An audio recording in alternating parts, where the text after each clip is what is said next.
to the Starting Over Stronger show, where you'll find help and hope for your divorce survival and recovery. Divorce well, live well.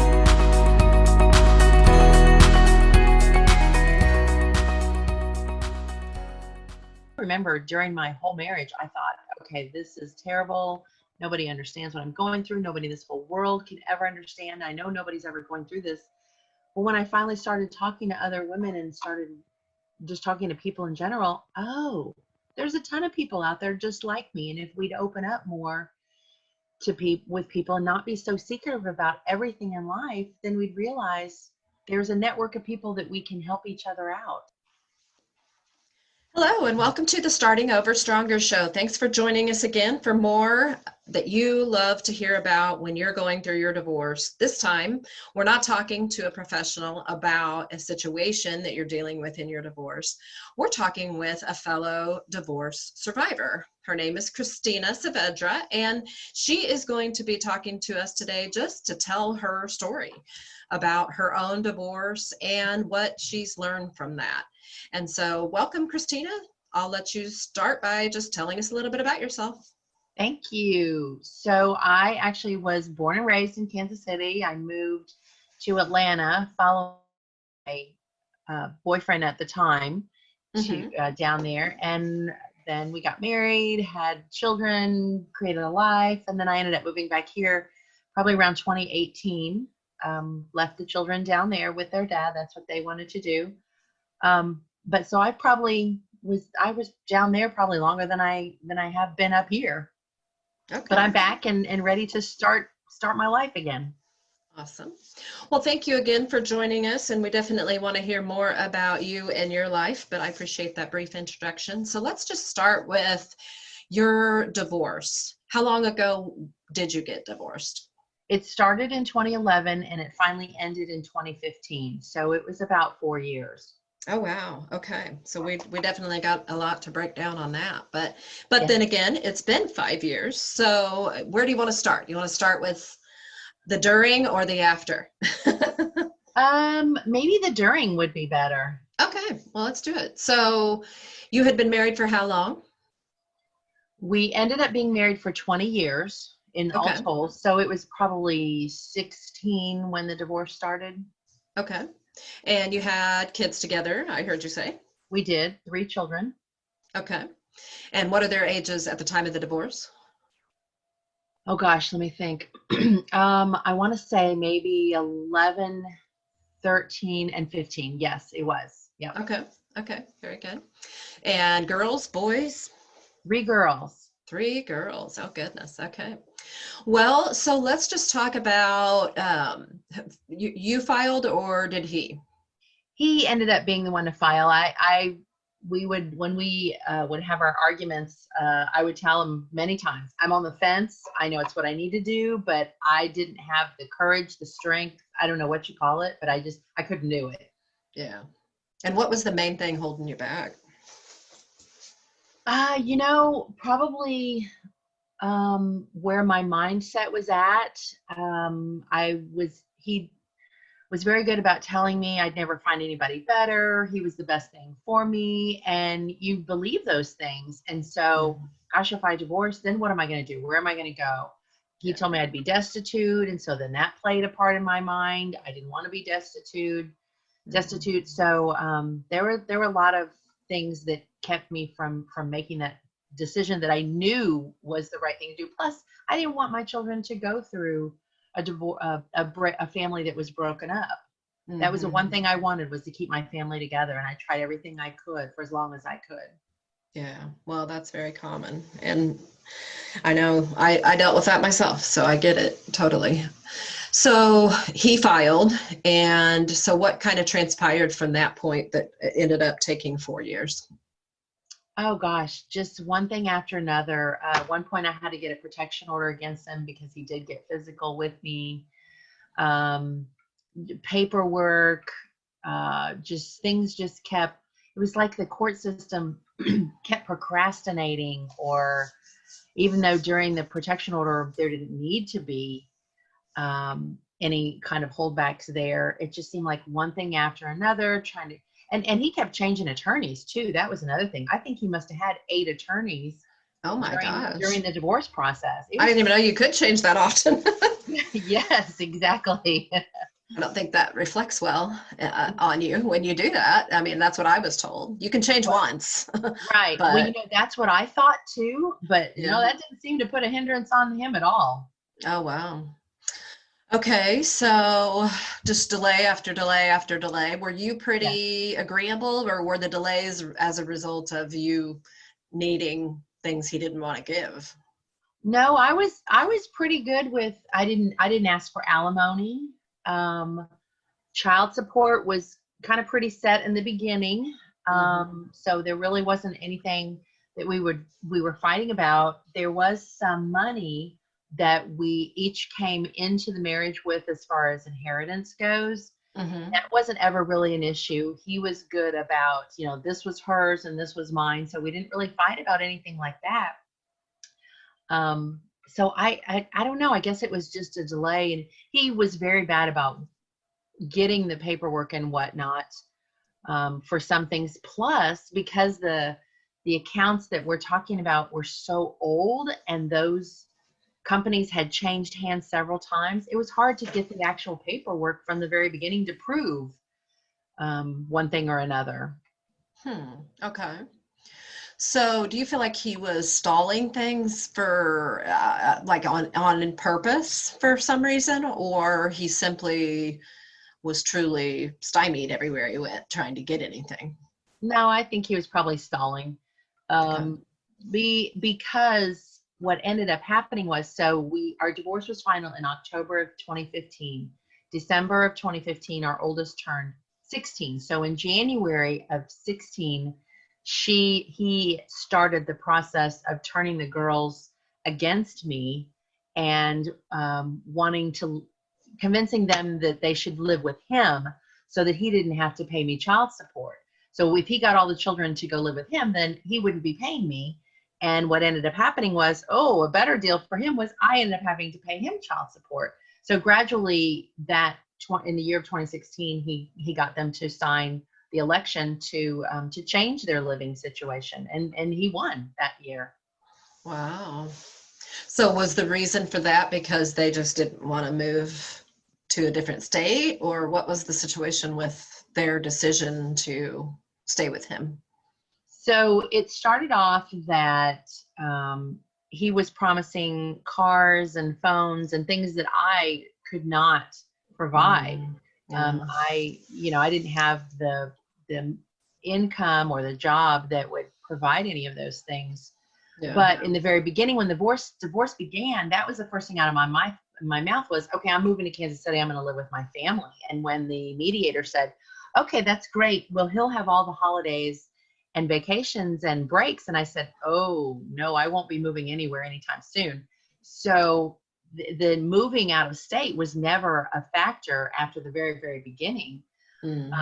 Because I kept the girls I guess we did move into a different school district after the school year had begun, after we moved when it first began. But we were still in the same general area. Yeah. Okay. So at what point did you end up moving here? In 2018. So it was about 2 years after he got custodial custody of the children. Okay. I just was at a point in my life that I needed to be looking out for myself and concentrating on myself, because they were, the children they were changing being with him, and he's not the best person in the world when it comes to raising the children, considering I did it the whole time that they were with me. Yeah. So I decided that I need to concentrate on myself. And so I moved back to Kansas City to what I thought was help a friend, which that turned sour, but my mother ended up getting sick. And so I guess it was a way of God saying, okay, I'm taking this bad situation that you're in with this relationship that you have, and I'm going to turn it to good. And so that's kind of why I think I moved back to Kansas City, was because I needed to be here for my mother and my father. Yeah. Well, that makes total sense. But it had to have been hard. Extremely. Yes, because I was moving a 12 to 14-hour drive away from my children. I couldn't just get up and go get them, or they couldn't just pop over and see me anymore. It has put a challenge in that respect. But I'm concentrating on me and who I need to be, and that's what's important, I feel, for me right now. Yeah. Well, so they were young teens when you divorced. So I guess by this point they're in their mid-teens. Yes. Where were they at with this choice to stay living with their father? I mean, you were still seeing them while you were living there. How often? Not as often as as the court system said I should have the right to. So in the very beginning, I had said, okay, I want these days and he can have these days because of certain things that we had going on in our lives, whether it was church things, just events and whatnot. And so when the judge said, okay, now he's going to have custodial custody of the children, and you can have visitation, he just flipped it. And I said, but that doesn't work for me. The reason he had those days was because I had things planned on those days. We had things scheduled. So it ended up not working out really well. And, again, I'm having to reevaluate, rethink what I needed to do. So in the beginning, it was hard because I didn't get to see the children as much as I had wanted to. And then it got to the point where in the beginning, they didn't really want to come over very much. They were angry. What was their anger about? I don't know. I'm not sure. Maybe because I was so upset in the beginning. When they decided to go live with their dad and the judge said, yes, he's going to live with them, that was the hardest day of my life. And so I probably vented to them because it was a Friday evening, and I probably vented to them more than I should have, which upset them, I'm sure. But that's probably kind of where they didn't want to be with me or be around me for a little bit. But that was really hard for me too, because. Well, yeah. I mean, shoot, a woman that can get that news and not react badly is a better woman than me. Yes. That's the way I'll say that. Right. Yeah, because I honestly can only imagine what that would have been like. And then, having to come to terms with that over time and realizing that, it's not going to, your presence in the same city is not necessarily going to change anything. Maybe, was that part of it that you came to a realization that it wasn't going to get any better just because you were close, so you might as well go where you could get the support you need? Yes, I think so. I think that had a lot to do with it. Plus, I didn't really have a steady job at the time, and I needed to look for something, but I was kind of a fish out of water. I didn't know exactly what to do, where to go, where to look. I just knew that the position that I had been doing for several years, which was being a preschool teacher, wasn't what I wanted to do anymore. I just didn't know what I wanted to do. And so helping my friend, I thought, would be a good way to at least get that started. Yeah. So. Okay. Well, and I think there are a lot of people in those shoes that are, it sounds like maybe if you were pretty lost career-wise, that perhaps you either weren't working or you weren't working full-time necessarily on a career endeavor during the marriage. And so I guess looking back over your divorce, what are the things that you would do different if you had it to do over again? Gosh, let's see. So wow, let me think about that. And there may be a lot of things. I guess that is kind of a broad question. I mean, but I guess that could kind of go two different directions. You could talk about things that you would have done differently that maybe would have prevented divorce or somehow changed that, or your readiness for divorce, or you could just talk about specific actions that were taken during the actual divorce process that had outcomes that have greatly affected your life. Yes, definitely during the divorce. There were times that I would, like, for example, if it wasn't his, let's say Tuesday wasn't his day, and the girls would say, well, Mom, can we go see Dad for whatever the reason? And I'd say, nope, it's not his day. Well, when he got the girls, he turned that around on me. And now from that perspective, I can say, oh, that was a wrong thing for me to do. It should have been more open, and you are allowed to see the children whenever you want, as long as we don't have something that's already planned or something that they want to do. Mm-hmm. Because that made it very difficult. Like I said, when the judge gave me the days that I couldn't really have the girls, there were things going on that had pretty much been in our lives for several years, and now I've got to rethink those activities or groups or what have you. Mm-hmm. So yeah, I would have definitely been more open to not keeping them from him, maybe is the right way to say it. Mm-hmm. Because I guess in reality, that's what I was subconsciously trying to do, but I wasn't necessarily saying it. But the reason why I did that too was he was verbally and mentally and emotionally abusive to me and the children. And I wanted to keep them away from that as much as I could. And I guess I probably did it in the wrong way, really. Yeah. Yeah. Well, and as I hear your story, of course, I'm not seeing the whole picture. I'm only hearing bits and pieces, but the overall feeling that I have is that the system failed. Yes. Absolutely. And that's has to be a huge grievance for you. Oh, yeah. And that's why I guess I'm asking, what would you do differently? Do you feel like if you selected a different attorney, do you feel like you could have put yourself more in the driver's seat of decision making? Do you feel like the judge failed? Like what was the biggest failure that allowed this to transpire? Yeah, I guess several of those. Definitely the judge. The judge got to the point where I just know that he would look at his calendar and say, holy crap, here's that Savager family again. Oh my gosh, now what are they doing? Yeah. And so I think it got to where he didn't care what anybody said. He was going to just rule in whatever he just felt during that particular day. Yeah. But I think too that, I tried the best that I could.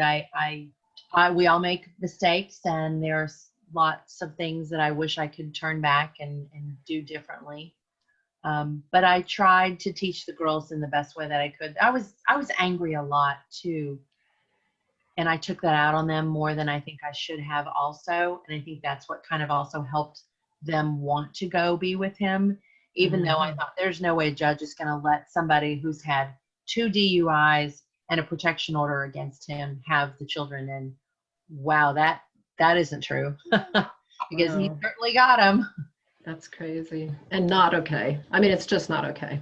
Right. And it's one of the biggest factors in my career path as a divorce coach, and so many attorneys that are conscientious, hardworking, ethical attorneys that I've met with that are like so tired of seeing that outcome and feeling helpless to it, because the judge is ultimately the deciding factor if you go to trial. And that's why, me and attorneys and anybody that's speaking to people going through a divorce are saying, do not put your future in the hands of a judge. Yes. Well, and the attorney, it's hard because you're not agreeing on anything with your spouse, but like the mediators are just constantly having these conversations with people. Look, I get it. You hate dealing with this person that you're divorcing. Everybody does. But you guys either figure out how to come together on these issues to something that's equitable, or somebody that doesn't give a crap about you is going to decide it for you. Yep. And that's what happened. Yes, exactly. Well, and two, I got to the point with my attorney. I wish I had switched when I felt like I should, but I felt like, well, I've already put so much time and energy into her, and let me just stick with her. And I wish I hadn't have. I wish I had, when I felt I should change, I should have changed. I wasn't listening to that gut feeling that tells you to do things. Yeah. And we all ignore our gut, and there's a lot of reasons for that. But I mean, I tell people all the time, and I am not one to, I mean, I want attorneys to like me, to refer to me as a divorce coach. I don't go around like bad mouthing attorneys, but I'm very honest with my clients about what their expectations should be. And sometimes their expectations are too high. They're wanting an attorney to do things that are above their pay grade. They aren't supposed to be your counselor. They aren't supposed to get you emotional justice for the betrayals and wrongs of your marriage. They are legal representatives. They are to explain the law to you in terms that you can understand, and share with you what your options are and help you understand what option to make. They aren't to tell you what to do. They aren't to, be your counselor or your friend or any of those things. They're just lawyers. Right. And yet the flip side of that is that some of them are in it for the wrong reasons, and or they get burned out, or both. And they stir up anger and issues to keep the trial going, to keep the money coming in for them, or they're just overwhelmed with more clients than they can reasonably serve well. And they're terrible at communicating, and they leave their clients in dire straits sometimes because they're trying to get a hold of their attorney to talk about an issue that has arisen, and they can't get a hold of them. They won't return their call. They can't get them on the phone. They can't get an email to respond. It just, these kinds of issues come up all the time. And my role as a coach and with working with a divorcing woman is for her to help her to understand that there are only two decision makers in divorce: you and your ex. Those attorneys work for you. Yes. If they're not doing their job, it's time to talk about a performance review. And a really smart thing to do is to get an itemized bill before you do that, to make sure that you've truly used all of your retainer, that there might be not, a portion that you could get back to apply to a new retainer. But, ideally I meet somebody before they even hire an attorney, so we can talk about the best way to decide on an attorney for your situation, But a lot of times, unfortunately, I meet them when they're already in the pickle. They're already dealing with an attorney who's not representing them well. Or maybe they are, and they're just not communicating, so they don't know that. Right. And so absolutely, I say, if you've got a bad attorney, change. Yes. If there's any way possible for you to do that, do it. I did it. Yep. And in fact, when I did it, I was worried that it would make me look like I was, a troublemaker or something. And I interviewed, after that situation, I interviewed 3 attorneys, and all 3 of them told me they knew of my former attorney, and they knew that of the exact reason why I was changing, and that they thought that I had made a good decision, and that no judge would look at that and think anything negative about me. They'd be like, "Oh, you had so-and-so. Yeah, okay." And I'm like, okay, well, that makes me feel better. So it's not me. But, the problem came because I just took the recommendation of a friend who had just filed for divorce. Well, as it turned out, that friend is in a very different situation than I was in. There were total opposite situations as far as finances and the personalities involved. And it wasn't a similar case at all. So she maybe did have a good outcome with that person because it was an easy divorce, and pretty much anybody can have a good outcome with that. And mine was not that. And so, it was wise for me to change. But like we talked about earlier, changing 8 times, probably not what you want to do. Right. For one, it's going to get really expensive. For two, it just slows the case down because that new attorney every single time has to get up to speed on your case. And it just does absolutely look like you are a problem to the judges. So definitely want to be careful about that. But, you brought up a great point when you said that you should have trusted your gut, because I think that we as women ignore that so often. Yes. We want to talk ourselves out of these things we know because we don't know how we know them, but we do. And so I guess talk a little bit about that, and then we'll kind of just see where that leads us. So talk about what part is it again? Trusting your gut. Oh, yes. So there's so many times in life in general that you've got those little butterflies, or your stomach is just tossing and turning, or something, and we just think, well, I'm going to go ahead and do it this way rather than that way, or make this decision rather than that decision. Mm-hmm. And then afterwards I realized, oh, that was my gut telling me, no, you're not doing it the right way. You need to be doing it this way. And see, now here are your consequences. So I think we need to try and listen to what our hearts are telling us more than we do.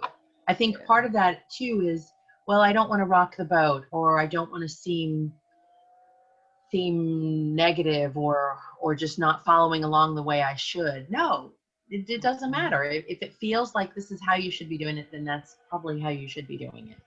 Yeah. And you just hit the nail on the head. A huge stereotype between, like a gender stereotype, is that when a woman speaks her mind and insists on something being done the way she thinks and believes that it should be done, she's considered bossy.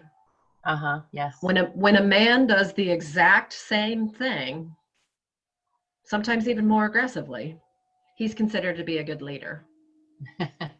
Right? Oh, yes. Yeah. And honestly, one of the most painful things I see in a woman as she's going through a divorce is when she's willing to abdicate her decision-making to her attorney. And maybe it's because she's had an overbearing ex for years and she's used to just feeling like it's easier to go along and get this over with. Right. I just want to be done. I don't care what I have to give up. It is the number one regret of a woman in divorce that she settled for an outcome that was not in the best interest of her or her children for their future, because of this exact thing. Not willing to speak up, not recognizing that she's one of the two decision makers in this divorce. And that, I think is the greatest transition that I see women make is, the way I put it is, you don't have to just go through divorce. You can grow through divorce. And I want to see women go through this season of transition and become who they were made to be, and gain the empowerment to think for themselves and to speak their truth unapologetically. And this can often start in the legal process when they're going through divorce. So, I think it's really great that you brought that up, and I appreciate it. I hope that somebody listening today is inspired to recognize that they are one of the decision makers, and that they have valid thoughts and valid wants and valid needs, and that there is absolutely nothing wrong with them advocating for those things. In fact, they're the only one that can. Absolutely. If you learn anything through divorce, it's that if something's going to happen that's to your benefit, you're going to be the one that's going to make it happen. Yes. Nobody's coming to save you. I agree. You are your savior, right? Definitely. So, we talked a little bit about this previously about, the overarching theme of recovery and divorce is focusing on yourself, learning that that's not selfish, learning how to enjoy life, to kind of get yourself out of that fight, flight, and freeze brain, that fear brain that honestly so many people operate in their entire life, but especially during divorce. Yes. And just taking a breath and realizing that life is short and you have faced so much and you want this point on to be different than everything that came before it. So how would you say that that resonates with you for your divorce and your recovery since? Oh, absolutely. You know, just going back in time, you know, we've gotta listen to our hearts and stand up for ourselves and look out for number one more than anything. If you can't look out for yourself, you can't help your children. You know, that thing that they say, when you're in the airplane, do your mask Yeah. to other people. It's not just children, it's anybody that's in the plane. You can't help anybody in your life if you can't take care of yourself first. Yeah. What are some ways that you have learned to focus on yourself and enjoy life? Finally meeting other women and people, and just also helping people in my same or similar situation. I started working with the battered women's shelter when I was in Atlanta, and going in as a victim, ending up being a survivor, but then also helping in the respect of taking the phone calls, being on the board, just help other people that I can, that might be going through what I'm going through. Because I remember during my whole marriage, I thought, okay, this is terrible. Nobody understands what I'm going through. Nobody in this whole world can ever understand. I know nobody's ever going through this. But when I finally started talking to other women and started just talking to people in general, oh, there's a ton of people out there just like me. And if we'd open up more to with people and not be so secretive about everything in life, then we'd realize there's a network of people that we can help each other out and work our way through things. Yeah. Yeah, you're right. And, you know, it just is a reality that, you know, that part of our life is gone and we're coming into this future. And I think the worst thing that could possibly happen after enduring all of that is to do it again. Yes. Right? Oh, yeah. So what do you need to do today to not repeat yesterday? Definitely. And go ahead. No, I was going to say, definitely learn who I am, what my needs are, what works good for me.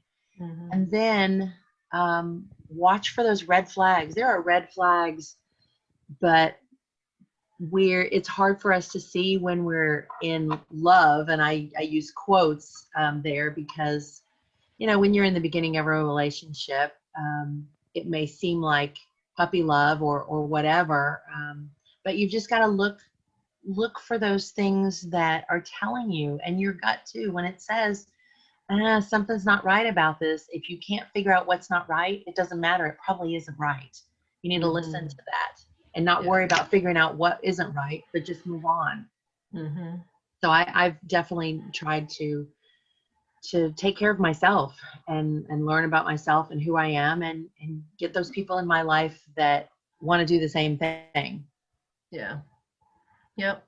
It's all about creating a new life that you can love. And it sounds like you're doing that. And so I just want to thank you for sharing your story, for being vulnerable and transparent with the listeners. And most of them are people that are in very similar shoes to you, and they needed this encouragement. And so I just want to thank you again for being here and for sharing. And I want to close out with this quote that I found online.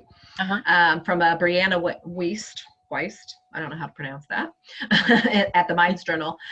She says, your new life is going to cost you your old one. It's going to cost you your comfort zone and your sense of direction. It's going to cost you relationships and friends. It's going to cost you being liked and understood. But it doesn't matter, because the people who are meant for you are going to meet you on the other side. And you're going to build a new comfort zone around the things that actually move you forward. And instead of being liked, you're going to be loved. And instead of understood, you're going to be seen.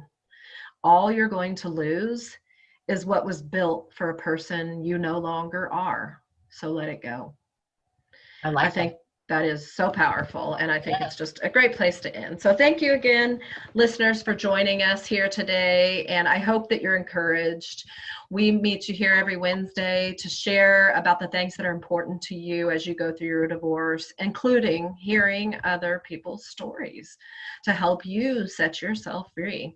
So thank you for being here. We'll see you again next week for more help as you divorce and hope as you are starting over stronger.